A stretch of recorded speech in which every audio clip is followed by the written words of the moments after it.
I request the Minister of Municipal Administration and Urban Development to move the motion for taking into consideration of the Andhra Pradesh Municipal Laws Amendment Bill 2025. Honorable Chairman sir, శాసనసభాధం ఆమోదించిన ఆంధ్రప్రదేశ్ పురపాలక శాసనముల సవరణ bill 2025ని పరిగణలోకి తీసుకోవాలని ప్రతిపాదిస్తుంది. అధ్యక్ష, నాళా charges దానివల్ల actual గా పరిపాలన జాప్యము సంక్లిష్టతతో అది రెవెన్యూ సంబంధించింది. అధ్యక్ష, రెవెన్యూ డిపార్ట్మెంట్ తో డిస్కస్ చేయడం జరిగింది. వాళ్ళు దాన్ని రిపీల్ చేయడానికి యాక్చువల్ గా యాక్సెప్ట్ చేశారు అధ్యక్ష.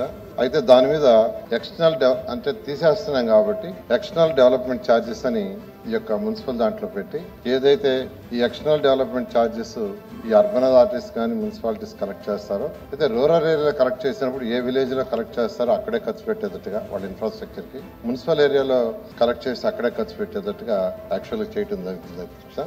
అందుకని ఎక్స్టర్నల్ డెవలప్మెంట్ ఛార్జెస్ అనే యొక్క దాన్ని సెక్షన్ 18A1 లో చేర్చే విధంగా యాక్చువల్ గా అమెండ్మెంట్ చేస్తాం అధ్యక్ష. వైఎస్ఆర్ తాడికడప మున్సిపాలిటీని తాడికడప మున్సిపాలిటీగా నేమ్ చేంజ్ చేసేదానికి యాక్చువల్ గా ఇది ప్రతిపాదించడం జరిగింది అధ్యక్ష. దీనికి సంబంధించి నోటిఫికేషన్ ఫస్ట్ యాక్చువల్ గా ప్రజలు అంటే అనేక మంది యాక్చువల్ గా ఈ యొక్క వైఎస్ఆర్ తాడికడప మున్సిపాలిటీలో ఉన్న వాళ్ళ రిక్వెస్ట్ మీద నోటిఫికేషన్ ఇచ్చారు. గవర్నమెంట్ ఆఫీసులో కూడా యాక్చువల్ నోటిఫికేషన్ పెట్టడం జరిగింది అధ్యక్ష. ఎక్కడి నుంచి కూడా అబ్జెక్షన్స్ కానీ సజెషన్స్ రాలేదు. దాని మీద మాట్లాడుతున్నాం.